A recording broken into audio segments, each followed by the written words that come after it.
Still waiting on a few others, Commissioner Jones. Okay, do we have quorum?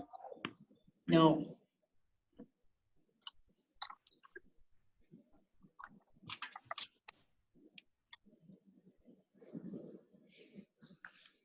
How many more do you need? Looks like Commissioner Breivy just joined, so that would be a quorum.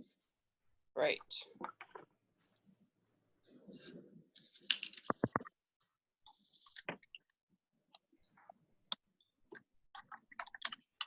I see Commissioner Bukowski too. Yes. Sorry for my delay. All right, you're not the only one. It's that you get stuck in traffic. Down the stairs. Or, bringing kids to school. Yeah, that too.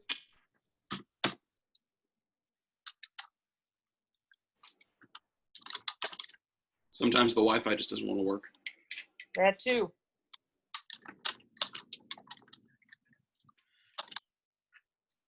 All right, we have quorum. It is 8:30 a.m.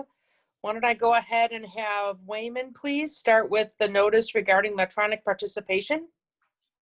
Yes, good morning. Pursuant to Governor Whitmer's Executive Order 220-154, the Finance and Fiscal Resources Committee of the Kent County Board of Commissioners, in order to protect the public health, will conduct this meeting today via electronic communications. Any member of the public wishing to listen to the proceedings or provide public comment may do so by using the following internet connection or phone numbers and passcodes as listed on the agenda today. You may also mail your public comment to publiccomment@kentcountymi.gov. Anyone disrupting the meeting today by using offensive language or actions will be removed from the meeting. Thank you, Wayman. Let's go ahead and open up public comment. We'll give that a few minutes.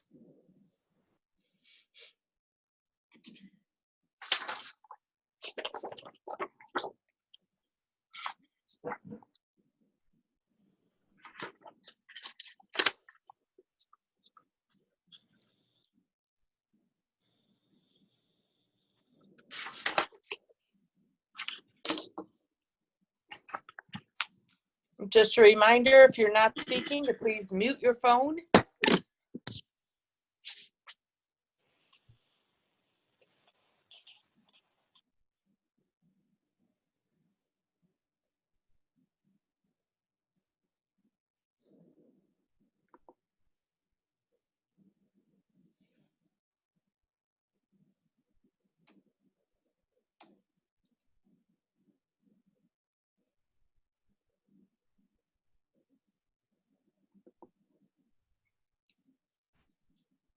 Okay, Pam, no hands raised for public comment? That is correct. No messages in the inbox. All right, let's go ahead and move to the consent agenda. Is there a motion to approve the consent agenda? Moved by Breivy. Support by Sparks. Great. Let's go ahead and have a roll call vote on that, Pam. Looks like Commissioner Wooden has a question. Sorry, who? Commissioner Wooden. Go ahead, Commissioner Wooden. Thank you, Madam Chair. I just was wondering, and I don't need it removed from the consent agenda, but why was the Crime Victims Act grant put into consent where others that are similar to it in this agenda were put off consent? It just seemed like a fairly large grant dealing with a fairly large number of full-time employees, and I just was wondering the reasoning for my own education. This is one of those grant requests that typically come. This is one that keeps coming year after year after year. It's one that we're very familiar with. It's not that it's not a large grant. It's just one of those that's more sacrosanct that's come through. Fair enough. Thank you. All right, Pam, can you please call the roll to approve the consent agenda? Sure. Commissioner Antor. Yes. Commissioner Breivy. Yes. Commissioner Bukowski. Yes. Commissioner Morgan. Commissioner Morgan. Commissioner Sparks. Yes. Commissioner Voorhees, Yes. Commissioner Womack. Commissioner Womack. Commissioner Wooden, Yes. Chair Jones. Yes. That motion passes. Thank you. That'll bring us to item number 3 from Circuit Court. Wayman, would you please read the action item? Yes, this is a request to the Board of Commissioners to approve the Child Care Fund Annual Plan for 2020-21.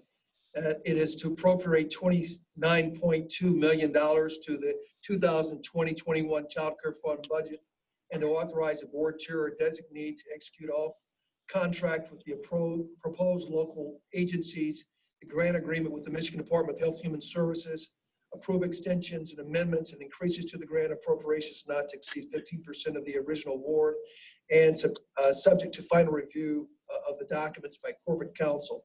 Each year, the 17th Circuit Court Family Division and Kent County Department of Health and Human Services are required to prepare a plan showing how child care fund dollars will be spent by each agency. The plan encompasses in-home and out-of-home placements, costs for foster care, detention, etc. for children at risk of abuse or neglect, as well as children determined to be delinquent. The law provides that each county will receive a reimbursement from the state of 60% of the annual net expenditures for certain costs related to the placement efforts to reduce placement, plus a 10% administrative fee. As part of the county systems of care philosophy and the Dwayne B. Federal Court settlement, the Child Care Fund includes a performance-based contract pilot that caps out-of-home child care welfare costs at $4.5 million, payable to the Michigan Department of Health and Human Services. These funds are not subject to 50% reimbursement.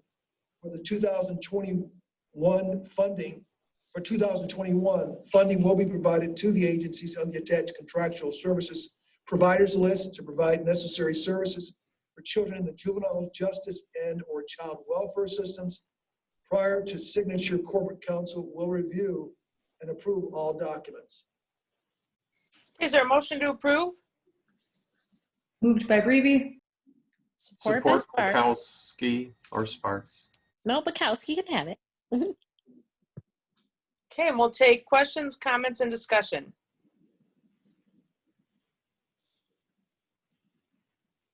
I don't see any hands raised. Okay, Wayman, this is not a COVID expense, right? No, this is a 1031 budget item. Yep. So this is coming through as a normal procedure for the 10-1 budget. I'm sorry, 10-1 budget item.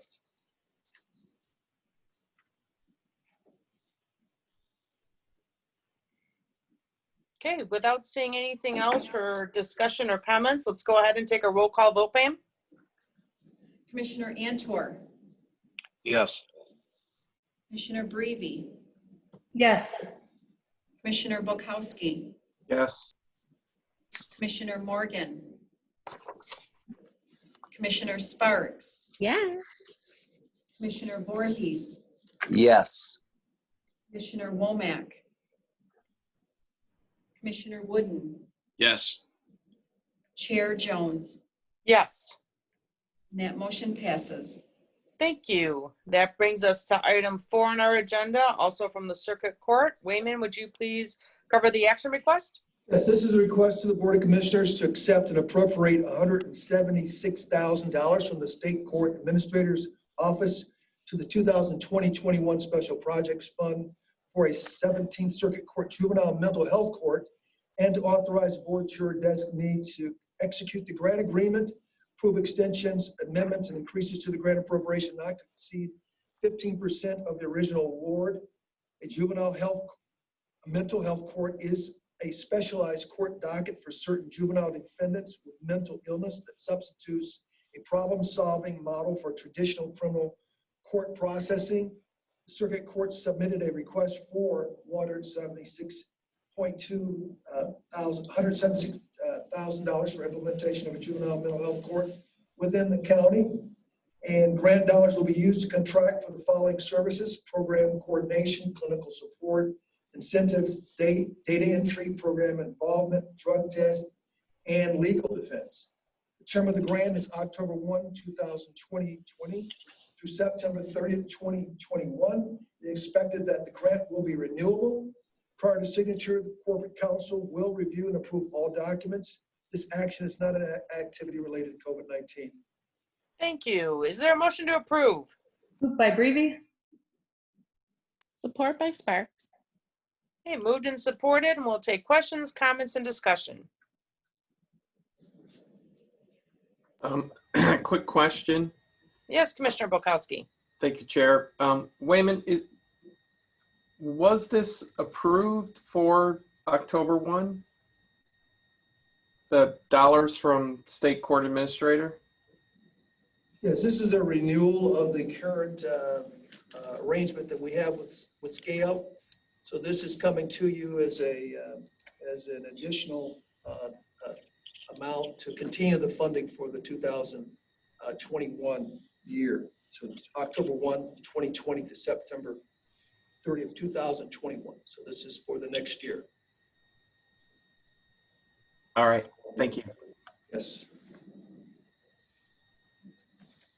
Okay, anyone else? Don't see any other hands.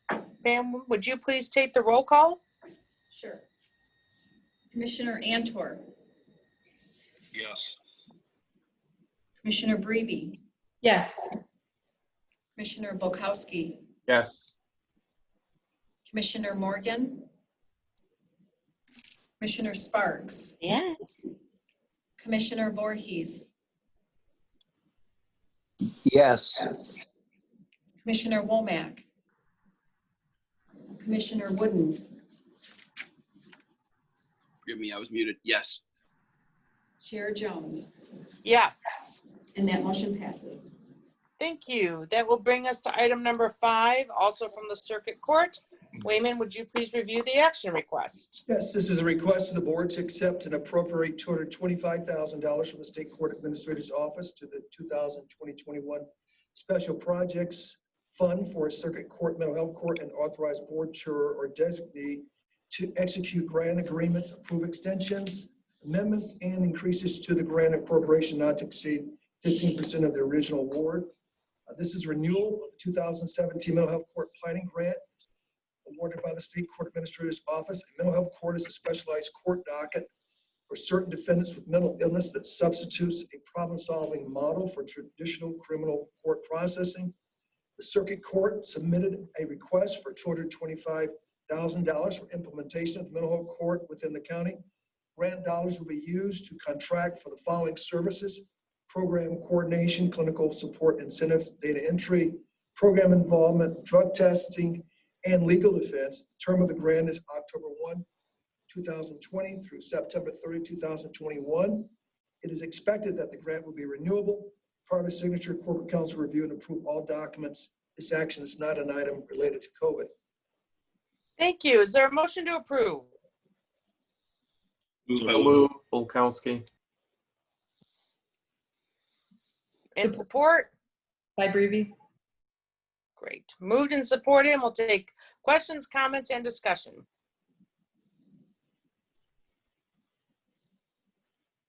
I don't see any hands raised. All right. Pam, would you please? Looks like Commissioner Bukowski has a question. Commissioner Bukowski. Yeah, kind of just both with this and the previous one. You know, further in the agenda, when we are asked to approve the secondary road patrol grant, it gives a little more detail what the dollars are going to be used for. And, you know, I don't know if the 1-pager, 2-pager that I remember seeing with grants like this just weren't attached to the printed copy, or yeah. So, I mean, just I don't need it now. Again, this is a renewal, and I definitely support our work with these specialized dockets. It's just, yeah, just that little bit of more of details when we're. Sure. And Commissioner, we can provide that for you prior to our board meeting, or as soon as we get offline here today. I'm sure Andy Thalhammer and the team over at the courts can provide the additional detail. All right, thank you. You bet. Anyone else? Okay, Pam, No let's go hands ahead. raised. No hands raised? Correct. All right, Pam, let's go ahead and call the roll. Commissioner Antor, Yes.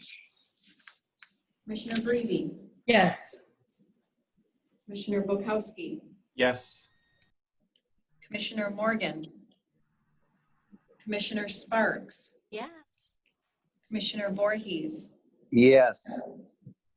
Commissioner Womack, Commissioner Wooden, Yes. Chair Jones. Yes.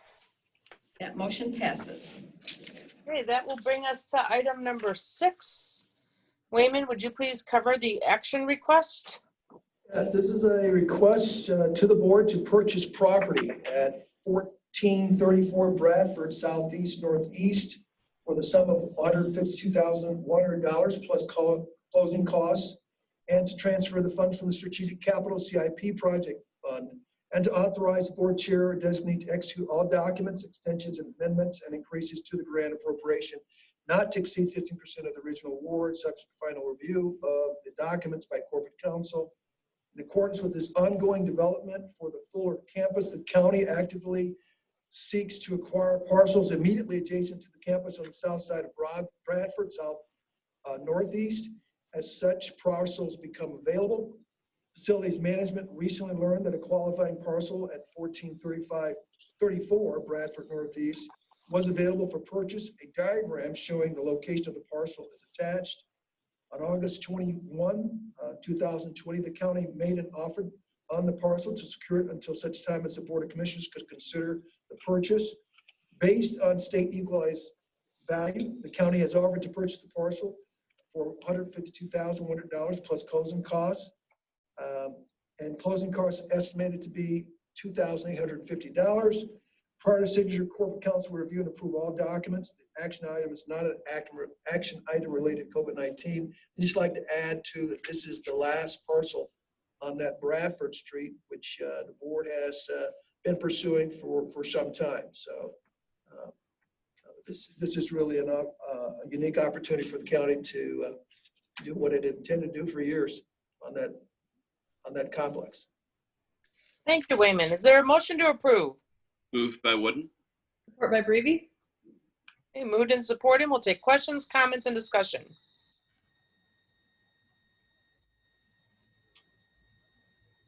Mr. Bukowski. Thank you, Chair. Hey, Wayman, if we didn't have the strategic capital fund,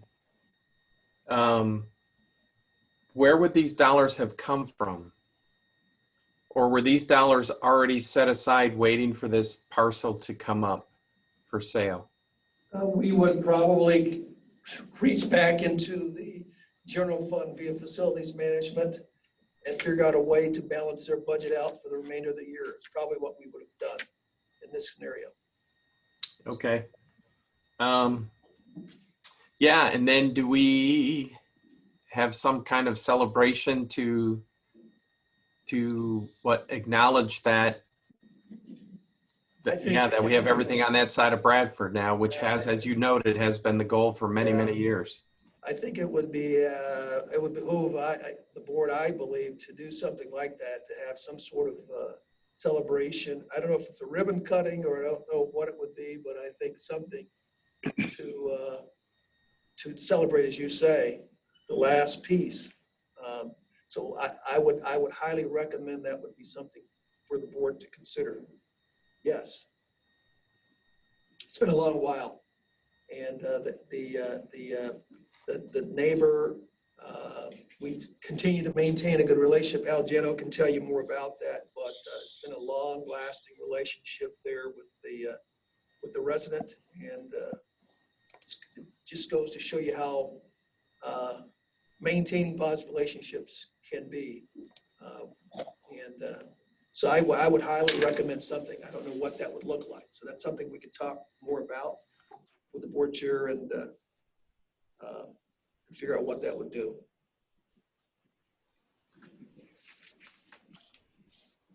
Okay, anyone else? This is Tom Antor. I was wondering if I could ask a quick question. Go ahead, Commissioner Antor.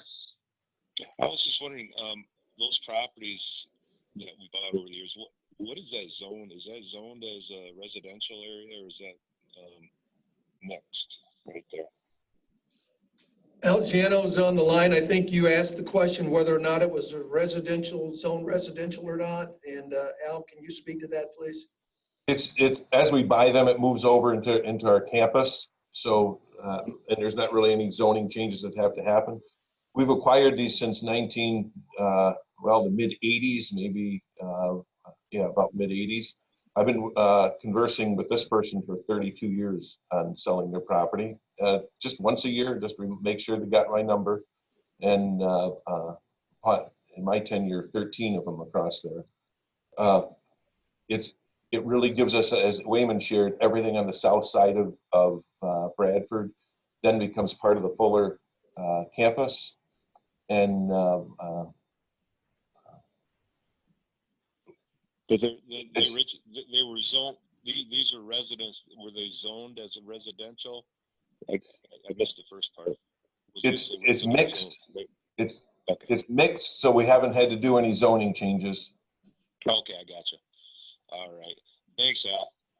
And we just need to be respectful of these people. As they age, they choose to find alternative housing, and just from my relationship and working with these folks, it might not. While we're happy for the county, it might not be appropriate to celebrate them moving out.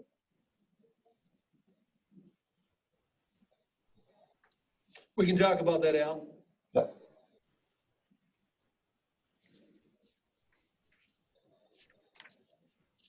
Thank you, Al. That was it for me.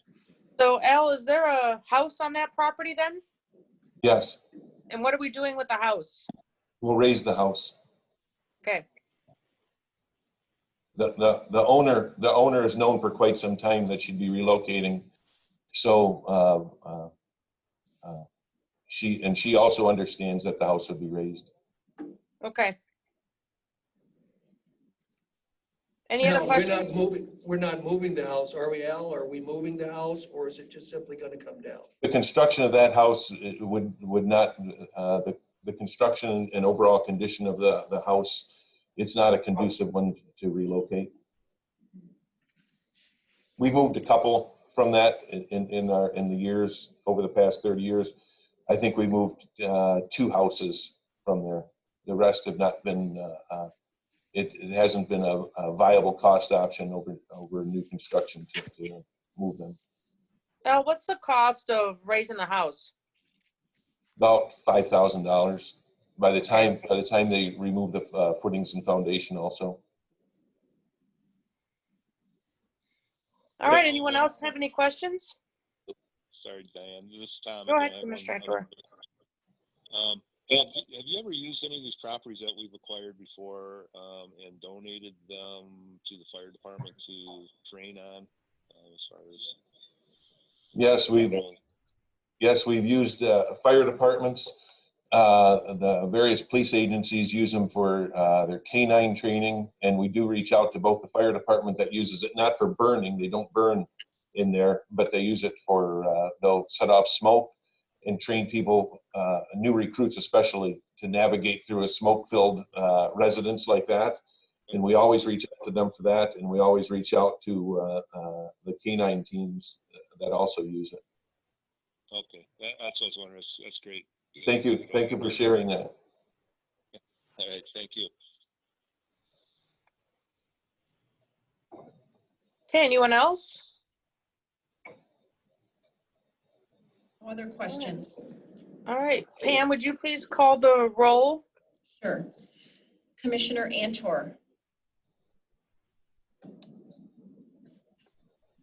Commissioner Antor, Yes. Commissioner Breve, Yes. Commissioner Bukowski, Yes. Commissioner Morgan, Commissioner Sparks, Yes. Commissioner Voorhees, Yes. Commissioner Womack, Yes. Commissioner Wooden, Yes. Chair Jones, Yes. and that motion passes. Thank you. That'll bring us to item number 7 from the Health Department. Wayman, would you please cover the action request? Yes, this is a request to the Board of Commissioners to accept and appropriate $33.4 million to the 2020-21 Health Fund budget and to authorize the board chair or designee to execute the grant agreements and approve extensions, amendments, and increases to the grant appropriation not to exceed 15% of the original award. The attached listing identifies the various health department programs and the applicable funding sources for each program for the budget year 2020-21. Michigan Department of Health and Human Services funds the comprehensive planning and budgeting contract, which is an annual agreement between the state and the county for $25.2 million. The agreement provides certain required public health services, including immunizations, infectious, sexually transmitted disease control, hearing and vision screening, food protection, drinking water, and on-site sewage monitoring, as well as several other state-funded programs. The Health Department administers other grant programs totaling $2.2 million. These grant programs include the refugee program through the Michigan Department of Health and Human Services Substance Abuse Prevention Programs, the Lakeshore Regional Entity, and Network 180, and a lead hazard control grant from the City of Grand Rapids, and an environmental health inspection programs through the Michigan Department of Labor and Economic Growth. The Health Department also provides services that are funded mainly through fees and general funding appropriations. These programs include the Animal Shelter, Health Education and Promotion, Center for Community Health Strategy, and Laboratory Services. Total funding for these programs is $5.9 million. Prior to signature, Corporate Counsel will review all documents for approval. This action is not an item related to COVID-19. Thank you, Wayman. Is there a motion to approve? Moved by Brevy. Support by Wood. Support Voorhees. We have moved and supported, and we'll take questions, comments, and discussion.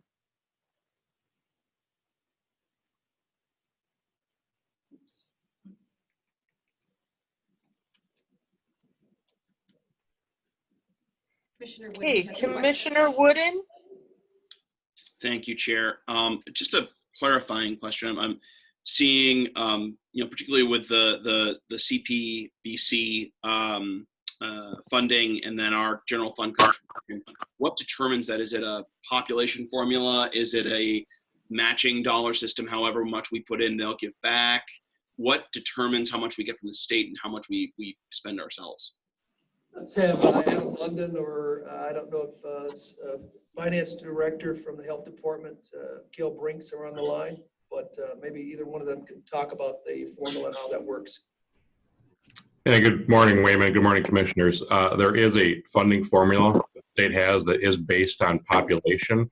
That's a formula that was just recently, in the last year, revised to more accurately reflect population trends over the past decade or so. That has affected us in a positive way here in Kent County, but that is a formula that the state has, the goal of which is to split the cost of those mandated programs between the state and the county. Our portion is still larger than 50%, but it has gotten closer to a 50-50 cost share with the most recent formula change.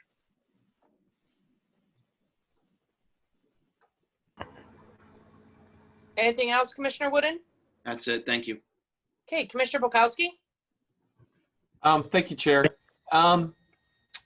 Yeah, looking at, next year in its entirety, I guess this is our best estimate of all these costs. It is going to be our budget.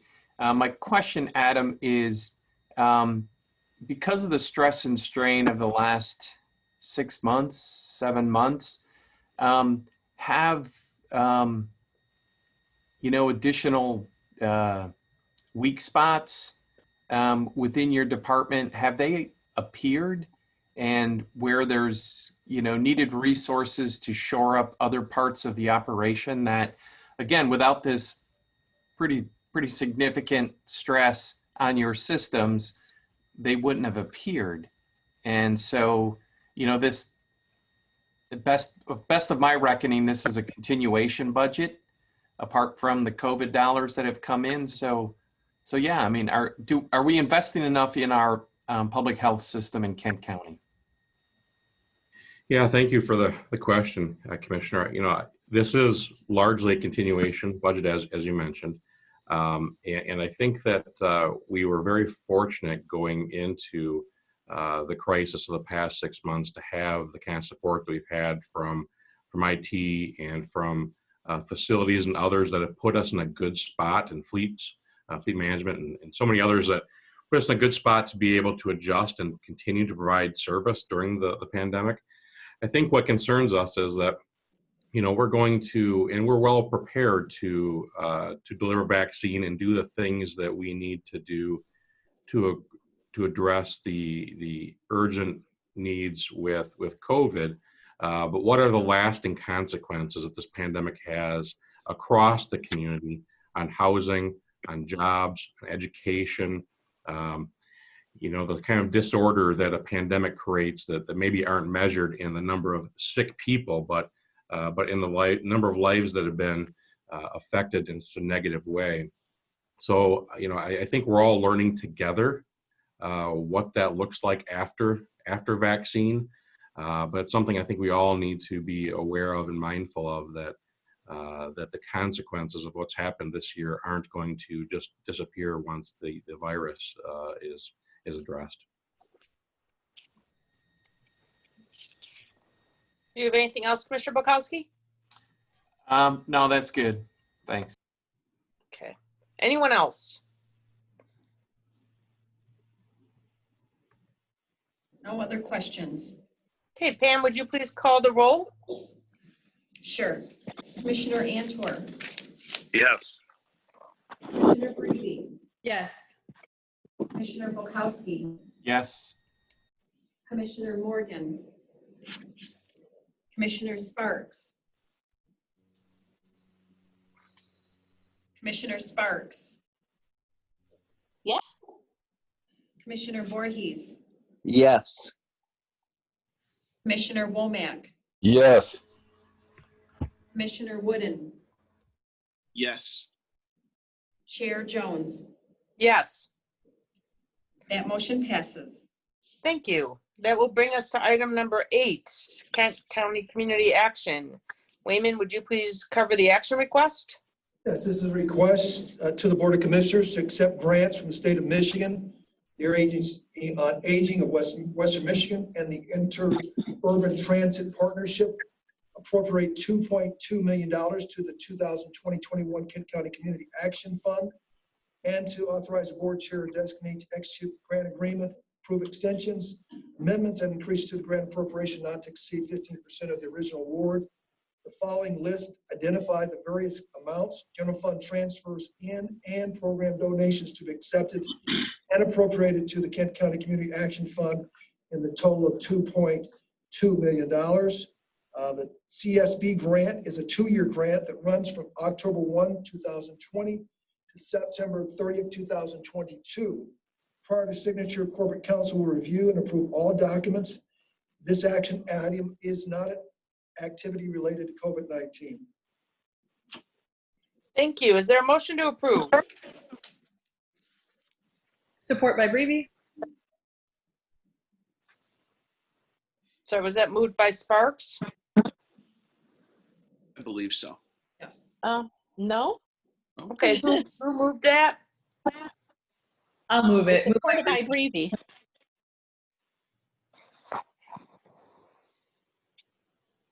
I'll move it if you need me to. It's okay. Pam, who moved that motion? I had Commissioner Sparks. Okay. There you go. All right, moved by Sparks, supported by Breve. Let's take questions, comments, and discussion.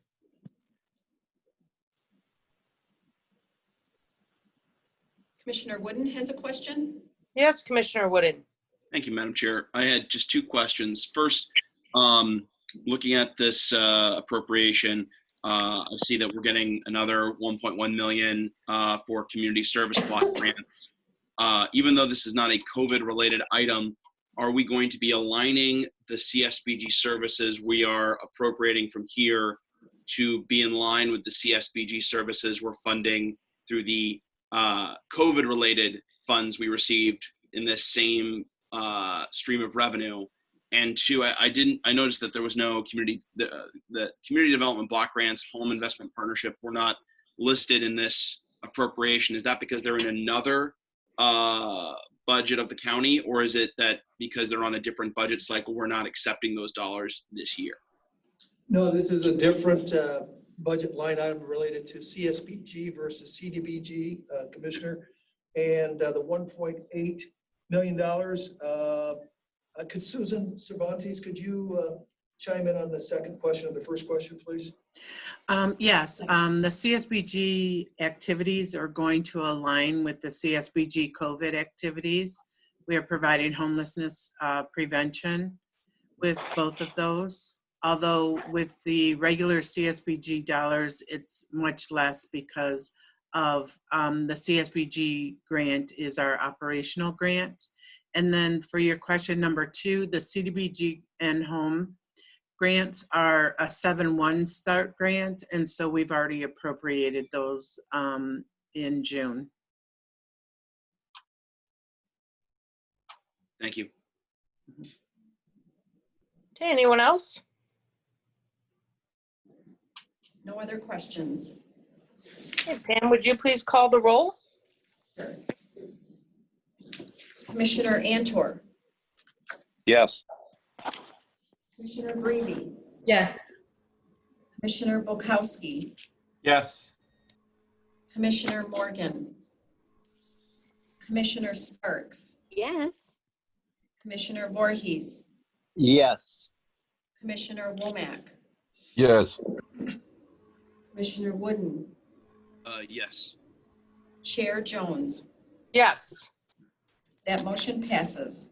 Thank you. That'll bring us to item number 9 on the agenda from Parks. Wayman, would you please read the action request?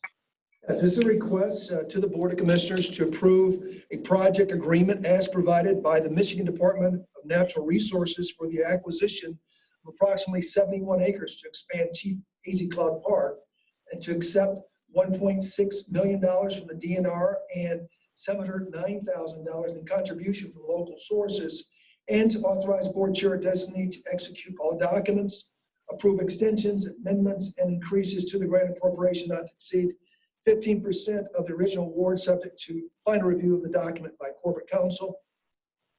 The Parks Department has been engaged in a long-term project to transform Chief Hazy Cloud Park into a major regional park featuring extensive river access, trails, natural areas, and recreational opportunities.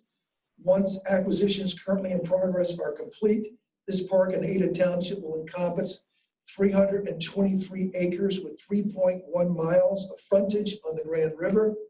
The park is an area where development pressures are strong and population is growing.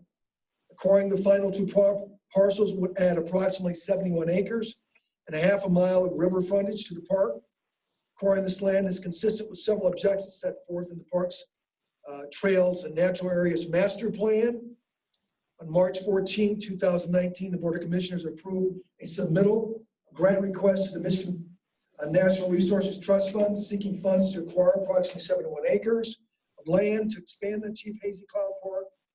This is expected to be the final phase of this park acquisition. The DNR Trust Fund approved the project with grant funding to cover up to 70% of the purchase price of the total cost of the contribution of the acquisition, estimated at $2.3 million. The remaining 30% will be contributed from local sources. To proceed with the grant awards, the DNR requires a resolution by the board indicating acceptance of the terms of the project agreement. The final purchase price will be determined using the DNR appraisal process as required by the project agreement. Prior to certain signature, corporate counsel review and approve all documents. This action is not an activity related to COVID-19. Thank you, Moved Wayman. by Is there- Voorhees. Okay, moved by Voorhees Support by Breve. and support by Breve. And we will take questions, comments, and discussion. This is Antor. A question. Yes, go ahead, Commissioner Antor. I was just curious about the 30% contribution from local sources. Could you expand on that a little bit? Do we have an idea where that's coming from specifically yet? Sure. Let's have Dan comment on that. He is our Parks Superintendent, and he can talk about who we work with. The Parks Foundation, I know, is going to be a key partner on that, as well as local municipalities. So Dan, could you talk about that, please? Dan DeLoof from our Parks Department. Good morning, Commissioner. The 30% match will be a contribution from the current property owner, and who will be working with the Parks Foundation to make that happen. Beautiful. Thank you. You're welcome. Okay, Commissioner Bukowski? Thank you, Chair. But what are the due dates on that work from the Parks Foundation? And you know, as the memo notes or the action item notes, I mean, this has been in the works for a while, and I know these DNR submissions have long histories. But then to say, is the Parks Foundation ready to disperse $709,000, or how much time do they have to make that happen? Dan, can you answer that? It'll be an in-kind donation from the property owner, so it's not. They're actually donating that portion to the project. So the time limit, Dan, what he asked about was a time period. So due to COVID, the time limit, normally this project agreement would have been signed back in May. The governor took an extra few months to sign off on it, so we shouldn't have any problems meeting the time limit. The property owner is ready to go. We'll jump on our due diligence with the environmental issues, if there are any, title search, the appraisals, and once all that comes back, we will be ready to close on the property. So if I heard you correctly to say that the $709,000 will be a contribution from local sources, and that local source is a gift from the current owner. Correct. Okay.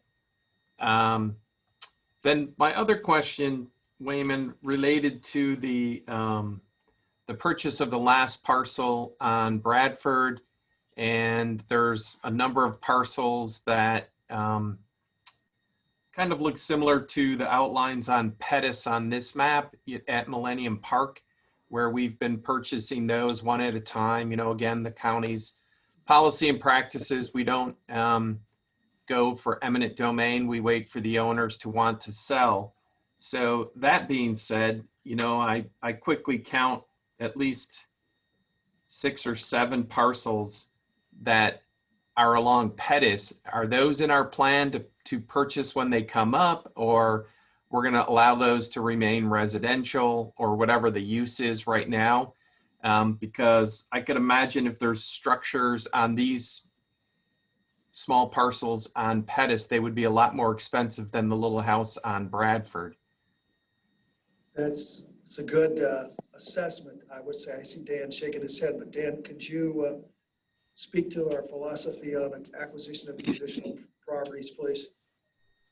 So we have reached out over the past 10, 15 years to the owners of these parcels. At this time, people are happy where they're at, so they're not willing to sell. But like Al said, we're willing to share our phone number, keep in contact with them. But at this time, no one is willing to move. And we can put a lot of trail through here. We can develop some of the property and still be respectful of the neighbors. So what this is what he's saying is that there's this relational thing, like with the Bradford property. We acknowledge, we communicate that we'd like to one day hold all the properties in this section. We don't want to be too pushy or too obvious in terms of what we want. We want the neighbors to be friendly and not fear that the county is being overbearing. I think that's how we tended to do these, whether Millennium Park or otherwise. And over time, things change and opportunities present themselves, and then we step in. That's typically how we've done it. We try to keep our nose to the ground, so to speak, and sniff out opportunities as they come about. I think that's typically how we try to play ball with these properties, whether it's Millennium or out in Chief Hazy Cloud area, anywhere else, Commissioner. Yeah, I guess my major concern related to that would be, again, these parcels are going to be extremely expensive when they pop up. And, if depending again what kind of structures are on them that we likely would either raise or move, yeah, it almost would be give up the ghost on these 7 parcels and move those resources to other places like the regional park in Lowell and development of the 3 rivers. Just, again, looking at, yeah, I'll just leave it there for today. Hey, Commissioner Wooden?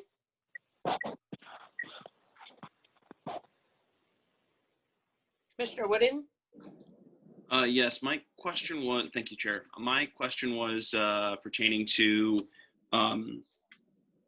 is the plans, I know that the plan for most of this park is to keep it passive. Is that the specific plan for this parcel, or are there going to be any improvements made, and how will those improvements be paid for? Will those be coming out of CIP dollar, or will there be a CIP request in the coming year? Is it county dollars? Will the township be putting up for this? Is this a conversation with the Parks Foundation? What are the plans? Are there any plans to put in any infrastructure at this specific parcel? Dan, you want to speak to that? So what we would do is once all the parcels are acquired, we would do a public master planning process and reach out to the community. And then out of that master planning process, there would be a development plan, which would attach dollar amounts to particular development that the public is interested in. Then we would reach out to the township, the foundation, private public donors, potentially CIP requests as well. So it'd be a combination of everything. Thank you. Okay, anyone else? Go ahead, Commissioner Antor. Thank you. Commissioner Bukowski brought up kind of an interesting point. Do these properties, I'm glad, I like the process that we use, working with the property owners, even though it takes years and years sometimes, but are properties in a situation like this around a park, can they be gained through eminent domain? I don't want to ever do that, but I'm just curious if that was even a possibility for a park. Probably more Linda Howell. Al, could you speak to that, please, about eminent domain? Yeah, and Linda Howell could speak as far as if you can do it for a park, but as far as Tom answered himself actually there with we probably wouldn't want to do that, but Linda? Morning. In order to start down that road, the primary thing is that it's needed for the public use and that there's a public purpose. Everything is open for examination, but to Al's point, it's something that the county has not entertained in other circumstances. So unless these particular parcels up against Pettis have a very unique quality to the park, it would probably be something that would be open for quite a bit of contentious debate if we tried to go down that road. And Commissioner Antor, if I may add to that, Commissioner Antor, as Dan noted about developing some trails and such, a lot of this development, the parcels that with this acquisition, we have everything on the river. We don't have everything on Pettis, but we have all the riverfront. So there can be some really nice things made. And then in the years to come, as those other properties are acquired, it just kind of fills in the blanks, so to speak. But that doesn't degrade, those few parcels that remain really doesn't degrade the beauty of the riverfront. Okay, beautiful. Yeah, I'm just glad we don't pursue the eminent domain ever in these situations. And I think the process that we use where we just, we're all getting along and everybody knows the story, you know, what we're looking at doing and just kind of letting it evolve is a good strategy. Thank you. All right, we don't see any other hands. Pam, would you please take the roll? Commissioner Antor, Yes. Commissioner Brady, Yes. Commissioner Bukowski, Yes. Commissioner Morgan, Commissioner Sparks, Commissioner Voorhees, Yes. Commissioner Womack, Yes. Commissioner Wooden, Yes. Chair Jones. Yes. That motion passes. Thank you. That will bring us to item number 10 on the agenda from the prosecutor's office. Wayman, would you please cover the action request? Sure. This is a request of the Board of Commissioners to appropriate $1.2 million to the 2020-21 Title IV-E grant budget in the Special Projects Fund and to authorize the board chair or designate to execute the grant agreement and approve extensions, amendments, and increases to the grant appropriation not to exceed 15% of the original award. The Michigan Department of Health and Human Services provides supplemental funding to counties to operate a cooperative reimbursement program to enhance child protection and permanence. Beginning in 2017, the state moved to a 5-year grant application cycle to reduce the workload and processing requirements for the state and the county. The Board of Commissioners approved the 5-year Title IV-E grant agreement with the Michigan Department of Health and Human Services via Board Resolution 98/1663. The Title IV agreement calls for the state to allocate up to $140,000 per year. The level of county general fund support is reviewed and adjusted annually. The recommended general fund support for year for the grant agreement is $1.2 million. Prior to signature, corporate counsel will review and approve all documents. This is not related to COVID-19. Thank you. Is there a motion to approve? Moved by Breivy. So, support Antor. Okay, moved and supported, and we'll take questions, comments, and discussion.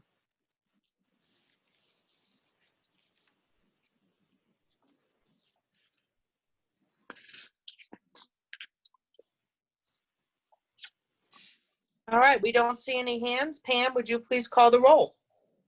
Sure. Commissioner Antor, Yes. Commissioner Brady, Yes. Commissioner Bukowski, Yes. Commissioner Morgan, Commissioner Sparks, Yes. Commissioner Voorhees, Yes. Commissioner Womack, Yes. Commissioner Wooden, Yes. Chair Jones. Yes. That motion passes. Thank you. That brings us to item 11 on the agenda from the Sheriff's Office. Wayman, would you please cover the action request? Yes, this is a request to the board to approve and accept an emergency management performance grant and to appropriate $170,000 to the 2020-21 Sheriff Budget Special Project Fund, $53,000 from the Michigan Department of State Police, Emergency Management Homeland Security Division, and $117,000 from the County General Fund, and to authorize the board chair designate to execute the grant agreement, approve extensions, amendments, and increases to the grant appropriation not to exceed 15% of the original award.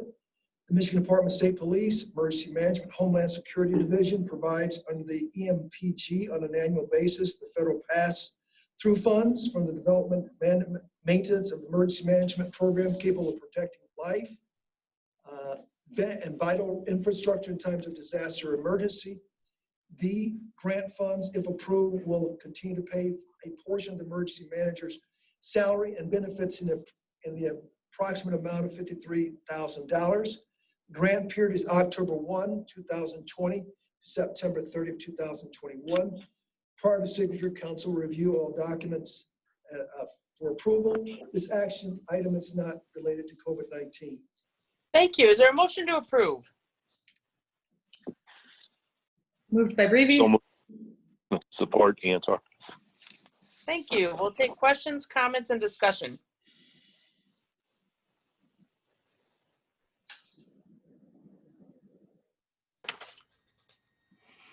Don't see any hands raised.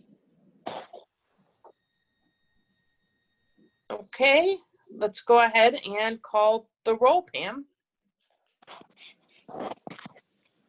Commissioner Antor, Yes. Commissioner Brevi, Yes. Commissioner Bukowski, Yes. Commissioner Morgan, Commissioner Sparks, Yes.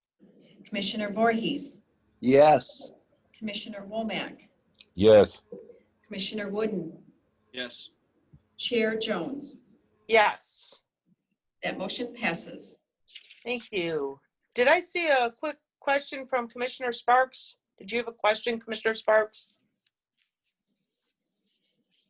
No, I apologize. That was just for PM. Thank you. Okay, then let's go ahead and move to item number 12, also from the Sheriff's Office. Wayman, would you please cover the action request item? Yes, this is a request to accept the secondary road patrol grant from the state of Michigan Office of Highway Safety Planning and to appropriate $303,900 to the 2020-21 Sheriff's Secondary Road Patrol budget in the Special Project Fund, $239,000 from the OHSP and $64,700 from the County General Fund, and authorize the board chair designate to execute the grant agreement, approve extensions, amendments, and increases to the grant appropriation not to exceed 15% of the original award. Secondary Road Patrol Program began October 1, 1978 with the passage of Public Act 416 of 1978 and provides supplemental funding for road patrol and accident prevention on secondary roads. This includes making traffic stops and issuing warnings or citations, investigating crashes, assisting motorists, and responding to violations of criminal laws. The grant funds, if approved, will pay for 2 sworn deputies at 100% of their time, including benefits, as well as the equipping and operating costs necessary for officers to perform their duties. The grant period is from October 1, 2020 through September 30, 2021. Prior to signature, corporate counsel review and approve all documents. This action is not an activity related to COVID-19. Thank you. Voorhees moves. Thank Support you. by Brevi. Moved and supported, and we'll take questions, comments, and discussion.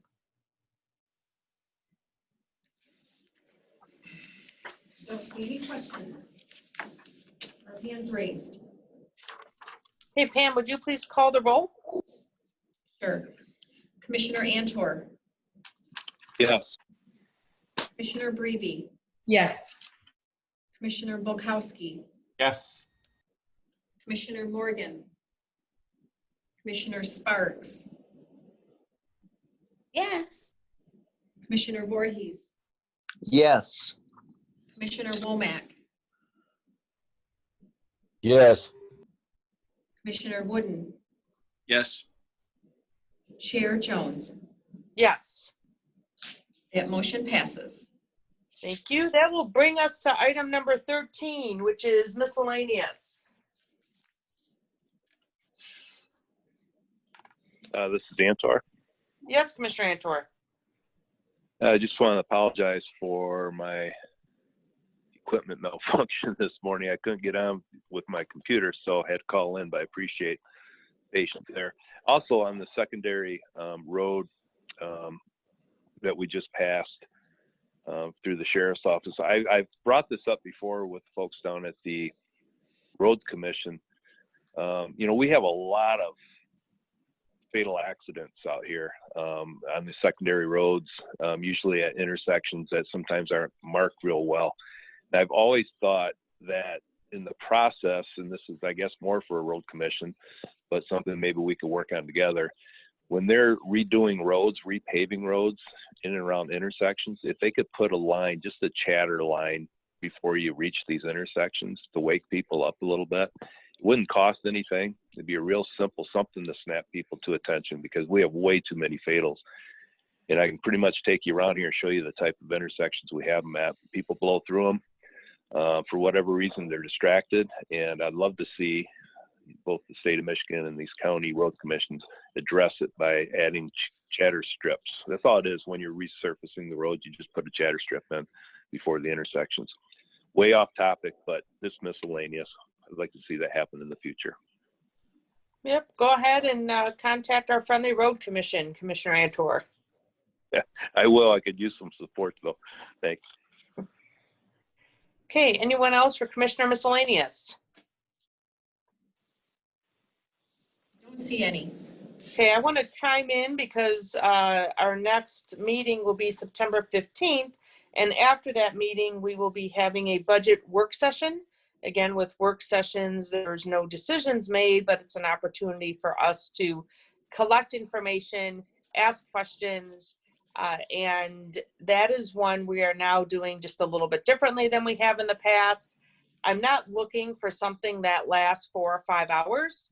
If we have topics that need additional depth that is going beyond what we expect, we will put that to the next budget work session or give more information exchange opportunities in there. But I am also looking to have this opportunity to not be tied in to a situation where we, like in the past, where we had it before finance, after finance gives us a little bit more time and flexibility. So I'm excited to see what this change will bring to our discussion on the budget process, but just wanted to flag that for everyone to please add some additional time after the finance meeting on the 15th for our first budget work session. And with that, we'll go to adjournment, and our next meeting will be Tuesday, September 15th at 8:30 a.m. Thank you.